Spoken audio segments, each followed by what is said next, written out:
The first thing I want to tell you about was this kid in Monticello, Iowa. This is at the Great Jones County Fair. His name's Austin. You can look up, you can always find a million stories out there. It's a sad world. And this is a child that's got a very rare form of brain cancer, and he's got tumors, and his family needs help. And it's one of these small communities. His father's a police chief, if I'm not mistaken. His grandfather's a police chief. His father and his mother are very prominent people at Austin community. It's not a big community, but everybody knows them. And everybody's heart just goes out to this kid. But what they decided to do for Austin, he's got the best disposition. I haven't met him. I saw him walking by at the fair a few times when they were doing this function. But what they decided to do on the next screen, and what they were talking about was having this thing where they tried to get him in the Guinness Book of World Records. And I don't know all the ties to it, but somehow, if they somehow broke a record and got their name in the Guinness Book of World Records, somebody was going to give out $10,000, not give it out, but add $10,000 to other donations that were already taken for Austin. And what they had to do was break the record for most heads shaved in 1 hour. Now this is at the fairgrounds in the Great Jones County Fair, so Monticello, Iowa. My booth was so perfect; it was right in front of where the fairgrounds and all the seats were, and that's where they had the haircutting. And some lady comes running up to me, grabbing me by the arm, and says, "They just need 18 more people. Come on, we only need 18 more people." So she's pulling me off to go get my haircut. I'm like, "All my shirts are here. I got $1,000 of merchandise, right?" So this guy on the next screen, well, that's me getting a haircut. Anyways, the next screen, I think his name was Jerry. I'm not even sure. I said, "Jerry, watch the booth." So he comes, he watches the booth. He's got his head shaved, so I knew nobody was going to pull him away. And I let them pull me down. I get the haircut, which we already saw me getting the haircut. And they broke the record, and it was a really cool scene. It was just a neat thing to be a part of. The whole town, there were men, women, kids, any color, shape, sizes. Everybody's got their head shaved. We even had a group picture. Oh, darn, it's too close. But if that's panned out a little better, there's 500 people sitting there, all bald as a cue ball. And it was just a cool thing to be a part of. And it's, a lot of the stories that I've got to tell, there isn't a snappy movie ending. Sometimes, these are real life things that are happening out there. And he's still struggling, and I just saw on their Facebook thing that they're still trying to raise money for another operation. But the kid's in great spirits. And it reminds you of how great America is and how America is completely worth fighting for. And you don't know about, but these are the Americans. This doesn't happen. Maybe now it's happening in other countries, but if America hadn't come along in 1776, this wouldn't be happening without American exceptionalism advancing the world and allowing for stuff to happen, for people to live their dreams, for people to help other people, for people to be there. I know you had that kind of stuff. I'm not saying there wasn't compassion before all that. But America coming along when it did and opening the doors for everything has also opened the doors for this type of exceptionalism that has always separated America from the rest of the world. And this is the kind of exceptionalism. These are the kind of Americans that tell me this is still worth fighting for. But then I go a little further, and the next thing is about this thing that happened at the Kentucky State Fair. And this is the first state fair I did. But 2 booths down from me, if you want to go ahead to the next picture, Tom, was the booth. Okay, and this booth said free phones.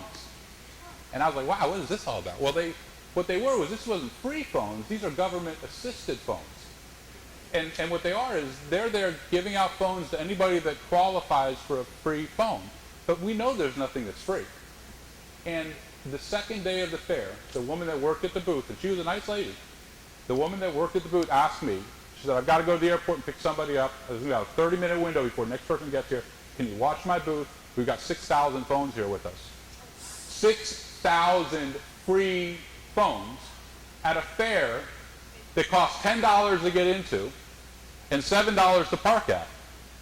So naturally, me being me, I go and I look it up what this free phone system was about, and it isn't just in Kentucky, it's all over the country. And this is what's interesting about it, this started when Newt Gingrich in the Republican House forced Bill Clinton, from what I understand, into going to welfare reform. And part of the concession was, well, if people don't have a job and they don't have a phone in their house, how can they possibly apply for a job? Makes sense. So one of the concessions, I think it was 90, it might have been 93 or 96, one of the concessions to all of that was that we were going to allow for people to have a landline. So if people didn't have a job or were on public assistance, they would be allowed to have a free landline. Well, naturally, as technology progressed, a landline isn't good enough. How can you apply for a job with just a landline? So all of a sudden it became a cell phone, but only one cell phone per household. So I literally saw people walking by on an iPhone get pulled over and recruited. These weren't just people that were watching the phones. These were salesmen. These were the most aggressive go out and pitch you salesman. Come on over here, I'm going to show you how easy it is to get a phone. They're walking in an iPhone and walking out with a box with a phone now that they got free for their household. That's not how assistance was supposed to happen. And again, the government's job wasn't to assist, to be the equalizer. You know, the first place where assistance comes from is where? Your home. Second place, your community, your churches, your cities, your towns, your counties, and then, if anything, the state. But we know once these programs start, they don't stop. Another one of these stories, you know, this is it's just a short one. But there's a guy in New York. I'm at a country music festival. It's a blast, too. They put me right in front. Imagine this. My table, my whole booth is right in front of the only embankment of porta potties at the whole country music festival. And there's major names at this festival. And it's even up on a little hill. So as people are walking up the hill, they can do nothing but see your booth. And fortunately, it was downwind. It wasn't even an issue the whole weekend. And it never got boring because a lot of drunk country music fans playing around with porta. It just never got boring, put it that way. Anyhow, a guy that was being very serious came up to me and told me he lives in a town, he said there's a couple towns over in the next county. And in his county, the comptroller went up to the sheriff and said, I need for you to give me all the names of people that have got a registered gun or a gun permit in our town. And the sheriff thought about it, and I'm just getting this secondhand. Okay. The sheriff thought about it and said, you know, I don't think that's within the jurisdiction of your job, and I don't think that's something I'm supposed to do. So he didn't. He wouldn't. And the comptroller said, well, this is going to be a problem. Well, they ended up having a town hall that both the sheriff and the comptroller were speaking at, and this is a small town. But he said more than 800 people showed up. And they backed off right away. You know, that was the end of it. But the point of the story that he was making to me, it's interesting sometimes. The points of stories are different as different people tell you the story. You got to listen. His point was, how many other towns does this happen in? And the name's just been turned over, and we never even know that conversation happened. And who gave him that marching orders to go out there and do that? Did that come from somewhere else? And these are things that when you're ruled by men, not by a document like the Constitution, you're subject to whatever men happen to be in those offices. And again, what's the message here? If we don't get them in the primaries, we don't get them. So that's what we've got to go out and do. This is it was the home of Sergeant York. So they've got some historical significance going on in Pall Mall, Tennessee. So it's the home of Sergeant York.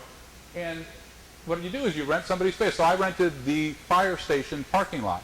And in the field of the fire station parking lot, I later found out that's where most of the action was. But there's a family that comes from 5 or 6 different states: Michigan, Pennsylvania, Indiana, Tennessee, and there was one other state that was out west, I know. And basically all of them are in this industry. And they sell junk. Each one, they sell antiques. But each one specializes in different areas of selling these antiques. And they each year, they go to all different functions all over the year. But this is the one year that they all go and do. And this is the one that they bring all the members of their family to. So, and it's just a really good time. So if the field is maybe 300 yards by 300 yards, about half the vendors in the field are this family or their friends that have started doing this. And they kind of adopted me. You know, they'd look out for me, and they told me, listen, Friday night, if you're not doing anything on Friday night, you have got to come have dinner with us. It's like a potluck. Everybody makes whatever they can from their trailer, wherever they are, whatever it is. Everybody brings something, but you don't need to bring anything, but you just got to come. If you could just come, that'd be great. So on Friday night, I'm like, I got to go see what this is all about. I go walking over to where they were under the picnic area, and like 3 of the guys who I've become friends with all jumped up to come over and walk me over there, so I'm not the only one, walking in to this alone. And all of a sudden, I said, this is a pretty cool family. We started eating. As soon as they get done eating, they start singing. Now, it's a little too blurry, and it's not a great picture. It's not great at all. It's too bad. Maybe the video will come out a little better. But this is 4 generations of a family. Okay, it goes from the great-grandmother down to kids that are as young as 2 and 3 years old. And if you play the video, this is one of the songs they were singing. It's not the whole song. I just wanted to give you guys a taste of this.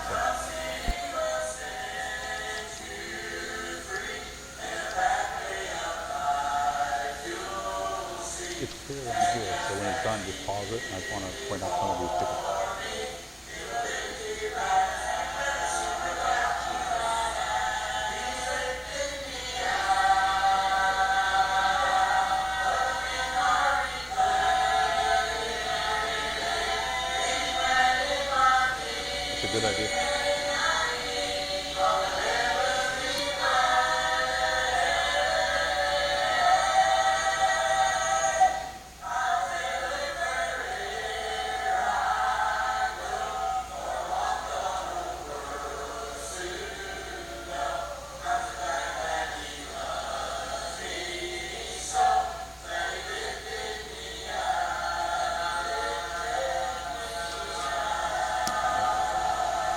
guy right there is kind of leaning forward. He pulled me aside afterwards.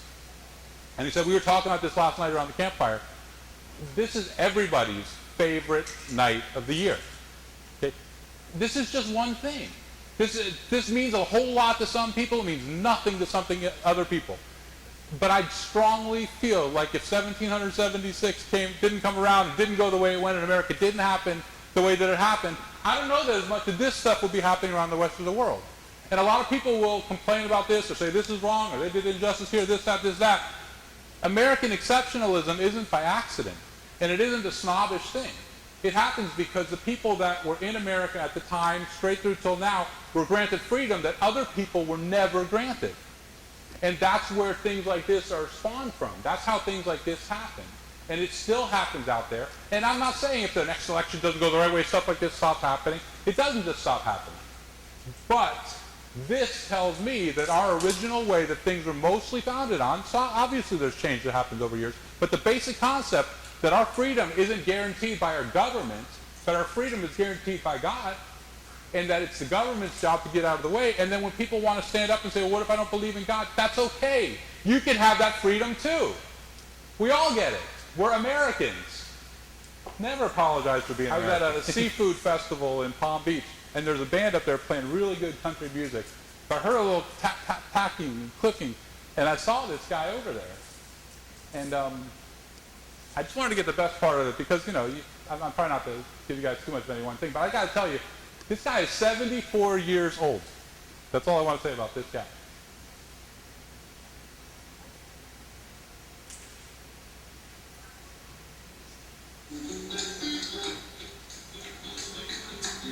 Yep.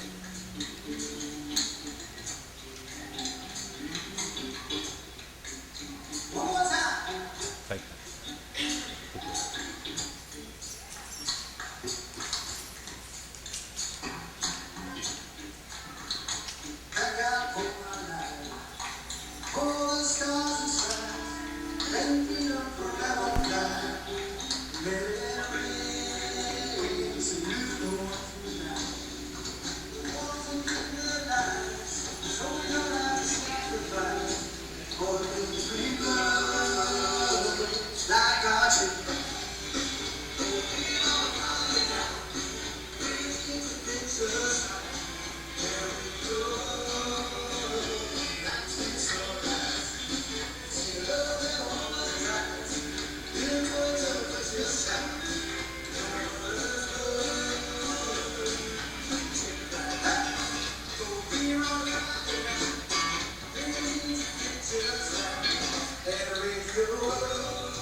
That guy makes me really happy to be living here in America. That makes me feel really good to be here.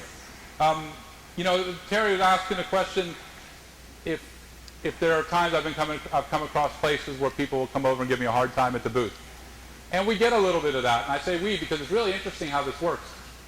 If women are selling the shirts, they're much more likely to get harassed by other women, not by guys. And if it's a guy working the booth, he's generally not going to get harassed by either.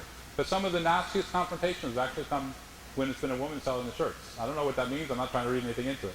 But Jamie, a good friend of mine named Jamie, was at the Ohio State Fair working the booth, and she told me about a story how there was a woman, and we got 20 feet at Ohio, so a woman was walking by and looking at each shirt carefully, and she got to the last one and says, I don't dial 911, and it's got a gun on it. And she said, I'm not leaving here until you take that shirt down. And again, most of these stories, it happens, and then, But this one, it was kind of neat. It says, what do you mean? I'm not leaving here. And James says, look, we have a right to express. No, that's wrong. That's just wrong. What gives you the right to put that shirt there? And at that time, a guy was walking this way with a Vietnam veteran hat on. And he said, I gave her the right.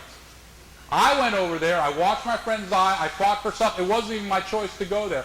I gave her the right to do that. And I would do it again. And I thought, wow, that's almost too storybook. But the next year, I was at the Ohio State Fair working it myself the following year. And another customer came by and said, I just got to tell you about something that happened here last year. And verbatim, word for word, the exact same thing. So you get some of that. But the other thing that you get sometimes is the stuff that reminds you of why it's so important for us to get involved and do something. Because, some of these examples I've heard myself. I think somebody recently gave me another one of these examples. But I had a customer recently at the Kansas State Fair that my friend Victoria was working at. And the customer said, don't you think these shirts are a little bit harsh? Don't you think these? And Victoria said, man, don't you believe in our First Amendment rights? And she said, which one is that? And it just makes you say, I need to make up for this. We had a customer. I was next to this woman in New York, in Binghamton, New York, which I didn't realize was as left as it is. And I thought, you stay outside of New York City. I'm telling you, once they passed the SAFE Act, New York was prime. That became our best state to be in selling shirts. As long as you're staying outside New York City and Binghamton, as I found out. But anyways, I'm set up at a festival. It was, if I'm not mistaken, it was a blues festival. It's in Binghamton. It was on a bridge. And I did okay there. But I was next to a lady who the whole weekend we didn't talk. And I just had the impression she probably didn't like my stuff too much. It's just sometimes people rub you a certain way, but you can't assume anything. And finally, when we're packing up, she said, I got to tell you, it's been bugging me all weekend. I really don't like your shirts. And I'd say what I always say. Isn't it wonderful that we still get to live in a country where we can disagree on stuff like that? And nobody can disagree with that statement. And she said, yeah, well, I guess so. And then I said, and I wasn't going to keep going this, but she just kept pushing about guns do this and guns do that and all this stuff. And finally I said, one of the first things that Hitler did when he took power was to disarm the people. He took all the guns away from all the people. And she looked at me, and she said, and then what happened? And it makes you, again, for that person, she votes for Americans. Our vote's not the same. But if I can get to somebody else and try to affect how they see things and try to get them to open their eyes, that'll make up for that. And I'm really proud. There's a couple things that have happened since I started selling the shirts. 3 different people that I'm associates with on some level or another have kind of come up to me and told me in a way that they were kind of like confiding something. But they told me that they registered to vote after this whole time of their life. They've never been a voter. And that's motivated them to get out and vote. Enough of us are enlightening enough people. And I'm not telling you what you got to say or who to say it to, but what I'm saying is that we need to recognize what has made America great and what we've strayed away from in our expectations of our leaders and the way that things are supposed to run. And we need to get people back towards thinking along those lines. And that's where each one of us needs to come in. There were a couple of other funny things that have happened at different booths, and you get some interesting stuff from different people. We had, there was a guy in Virginia. And it's so funny because a lot of this stuff goes to the John Boehner thing here on this one. But I'm at the Virginia State Fair, and my neighbor behind me, they had a government election. I think McCall was the name of the person who won it. The Democrat ended up winning it. But there was a government election in an off year 2 years ago, and there was a libertarian candidate who was getting quite a bit of action in the polls. And basically, the long and short of it, I had a 9-day conversation with this one woman who was working the Republican booth, who was saying that what Republicans need to do is move more to the middle so we can win elections, and then we can govern how we want to govern. And again, that's a whole lot of what we've seen over the last few years from the Speaker of the House, and that's why he got that standing round of applause, because that's not what the people that are walking around the fairs are looking at or thinking about. The thing that ended up happening in Virginia, though, is I had this one guy, and he came over, and he was almost frothing at the mouth. And I remember this was so distinct because my booth entrance, you always have to have one place where you can get into your booth. So I had the opening here. I pretty much lived right here for 10 days. That's how it goes. You got all your shirts here, you got your back stock here. And I had a customer that came over, and he was about to buy 2 shirts from me when this guy came up with his friend, but the guy that's frothing at the mouth comes up to me and he says, there's a lot of other places that got a lot of other governments worse than ours. I don't know why you're making so much of a fuss about things that are wrong in this country. And he's just going on and on about this. And I said, if you'd like to talk about this, I'd love it if we have a conversation. But, the problem with these conversations is even if you make a better point than they do and they see they're in the wrong, they just get up and storm off. I'm going to stay here no matter what. So it's a little bit of an awkward situation to be in these things. And also, it's my business. I'm not sitting here with a chip on my shoulder. I'm not going to get in an argument with somebody and they're going to turn around and buy a T-shirt from me. But so I will welcome conversation with anybody. I think it's important to not just talk to people that agree with you. So, as I'm saying, if we can have this conversation, as long as it doesn't escalate into an argument, I'd love to sit here and talk with you. So, that's fine, it's fine. But I want you to tell me. You tell me, if this isn't the government that you want ruling over you, look at the rest of the world. What government do you want ruling over you? None of them! And that's what I told him. And I found myself being the one that was getting louder. And I'm saying, none of them. I'm American. Nobody rules over me. We're supposed to be keeping the government in check. And the guy that was standing there getting ready to buy 2 shirts just picks up another one. Small town. At the most, this festival had maybe 230 people at it. We're at the Wild Blackberry Festival. If you look at the next page, you're going to see that the headline performer that everybody was talking about all night was Teddy Mack. And they couldn't wait till Teddy Mack came on. Well, it wasn't some band. It was a guy who's actually an Elvis impersonator. And his band, if you look very closely over here, sorry it's not a great picture. This is his band. It's called the Karaoke Machine. So that was the entertainment for the afternoon. And everybody was looking forward for Teddy Mack coming out. Okay. Teddy Mack didn't just sing. He became Elvis.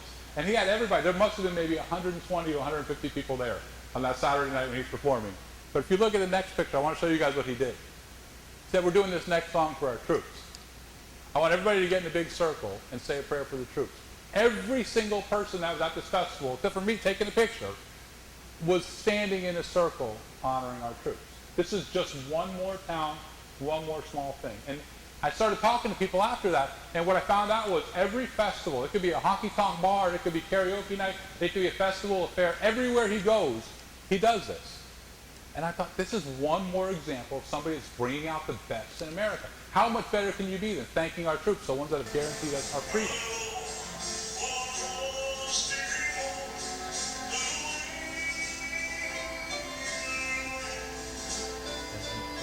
Picture of him as part of the last picture.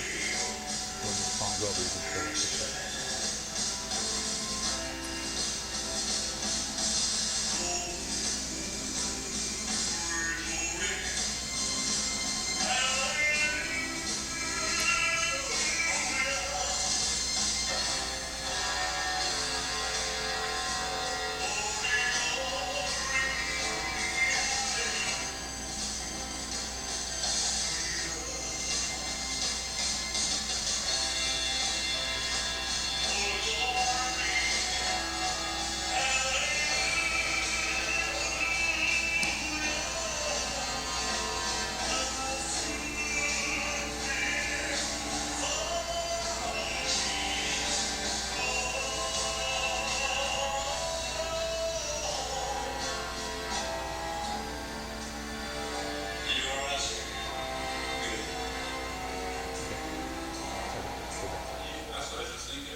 This is an American hero.